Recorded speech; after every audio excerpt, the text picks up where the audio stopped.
उद्या म्हणजे 14 नोव्हेंबरला आहे वैकुंठ चतुर्दशी आणि शुक्रवारी म्हणजेच 15 नोव्हेंबरला आहे त्रिपुरारी पौर्णिमा। हे जे 2 दिवस आहेत तर ते आपल्या जीवनामध्ये खूप महत्त्वाचे असतात। त्रिपुरारी पौर्णिमेला देव दीपावली या नावाने सुद्धा ओळखलं जातं आणि या दिवशी कार्तिक स्वामींचं दर्शन घेतलं जातं। वर्षातून एकदाच कार्तिक स्वामींचं दर्शन घेतलं जातं।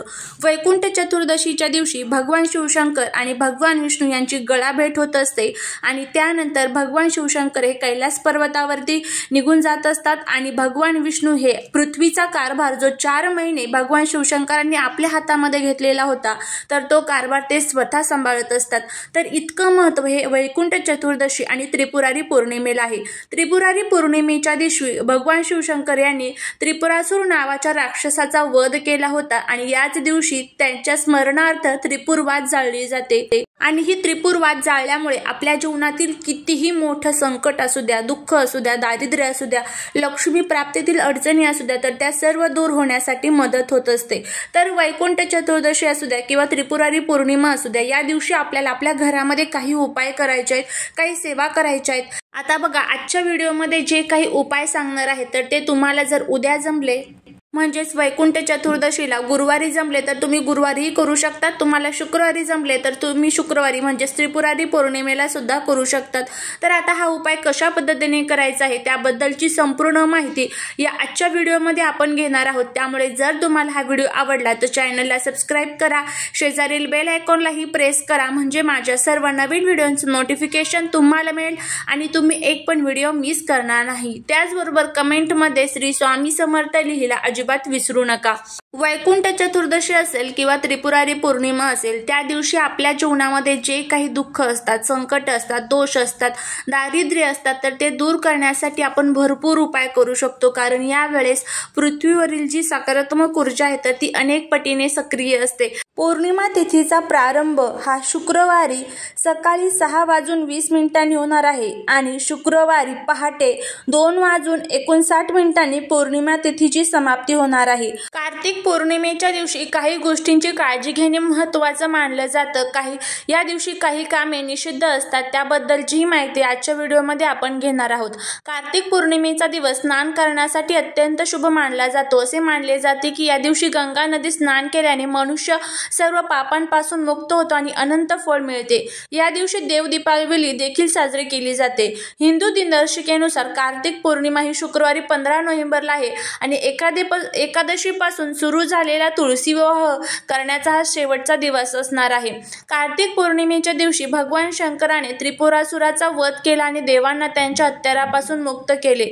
या आनंदात देवांनी दीप प्रज्वलित केले आणि यामुळे या पौर्णिमेला त्रिपुरारी पौर्णिमा असेही म्हणतात। या दिवशी शिव मंदिरात त्रिपुरवात लावली जाते। या दिवशी घराबाहेर व देवळातही दिव्यांची आरस करून पूजा केली जाते। तसेच नदीत दीपदान करून लोक आनंदोत्सव साजरा करत असतात।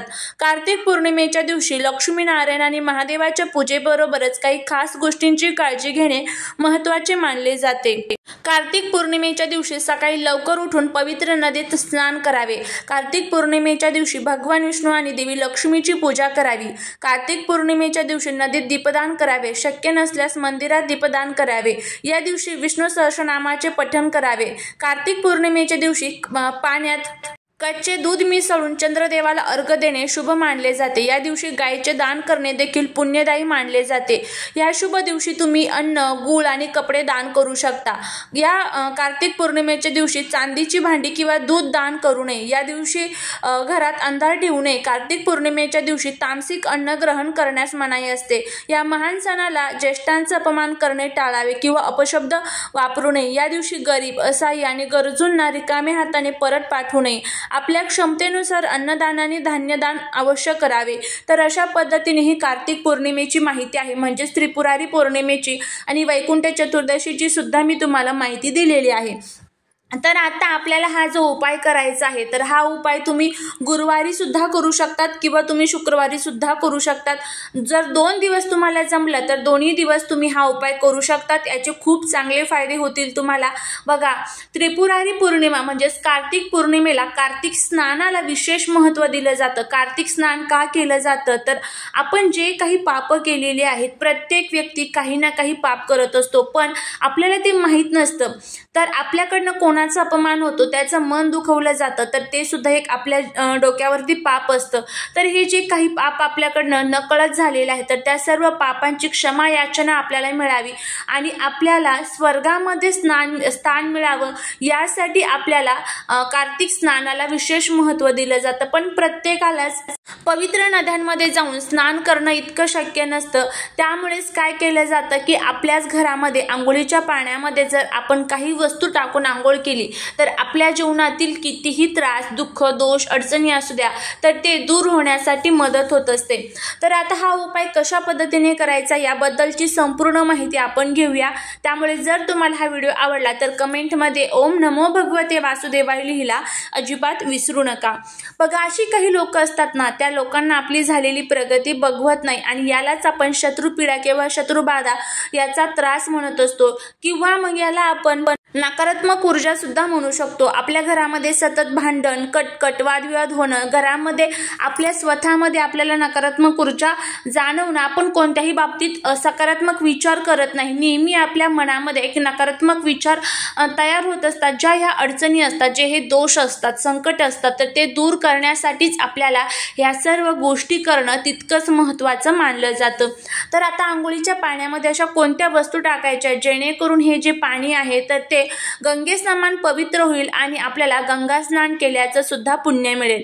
तर आता काय करायचं, या दिवशी तुम्हाला सकाळी लवकर उठायचं आहे.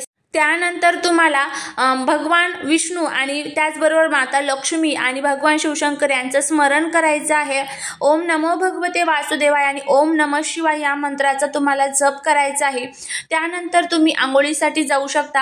आता हा जो उपाय आहे तर तो तुम्हाला सकाळी 8च्या आत करायचा आहे. ब्रह्ममुहूर्तामध्ये केला तर अतिशय उत्तम. ब्रह्ममुहूर्त म्हणजे तर सकाळी 3 ते 5ची जे वेळ असते तर याला ब्रह्ममुहूर्त म्हटलं जातं.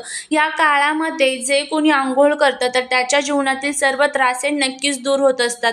नाही शक्य तर तुम्ही सकाळी 8च्या आत हा उपाय करा, कारण 8 नंतरची जी आंघोळ आहे तर ती राक्षसांची आंघोळ मानली जाते. त्यामुळे 8च्या आत तुम्हाला हा उपाय करायचा आहे, तेव्हाच त्याचे फायदेही आपल्याला होतील. आता काय करायचं आहे बघा, सर्वात प्रथम तुम्हाला या आंघोळीच्या पाण्यामध्ये काही वस्तू टाकायच्या आहेत. आता वैकुंठ चतुर्दशीच्या दिवशी गुरुवार आहे, त्यामुळे हळद ही आवर्जून टाकायची. कच्चं दूध गाईचं जे असतं तर ते तुम्हाला टाकायचं आहे आणि गंगाजल तुम्हाला टाकायचं आहे. तर ह्या 3 वस्तू तुम्हाला टाकायच्या आहे. हळद, कच्चं गाईचं दूध आणि गंगाजल ह्या 3 वस्तू तुम्हाला टाकायच्या आहेत. आणि टाकल्यानंतर तुम्हाला ओम नमो भगवते वासुदेवाय या मंत्राचा जप करत करत तुम्हाला आंघोळ करायची आहे. आणि त्यानंतर भगवान विष्णू आणि माता लक्ष्मीला प्रार्थना करायची आहे की माझ्या जीवनातील जे काही त्रास, जे काही दुःख, दोष, अडचणी आहेत तर ते दूर करा. तुमची कृपा सदैव माझ्या घरावरती राहू द्या. अशा पद्धतीने आपल्याला भगवान विष्णूंना प्रार्थना करायची आहे. आणि त्यानंतर आपल्याला आंघोळ करायची आहे. आंघोळ करत असताना गरुड पुराणामध्ये लिहिलेलं आहे की आपल्या अवतीभोवती आपले पूर्वज असतात, त्यामुळे पूर्वजांचं स्मरण जरी केलं तरीही त्यांच्या आत्म्याला तृप्ती मिळत असते. त्यामुळे त्यांचं स्मरण सुद्धा तुम्ही करू शकता. आणि माझ्या जीवनातील जे काही त्रास आहेत तर ते सर्व संपलेले आहे, अशा पद्धतीचा भाव आपल्याला आपल्या मनामध्ये ठेवून हा जो उपाय आहे तर तो करायचा आहे. तर तुम्ही नक्की करून बघा, नक्की तुम्हाला त्याचा फायदा होईल.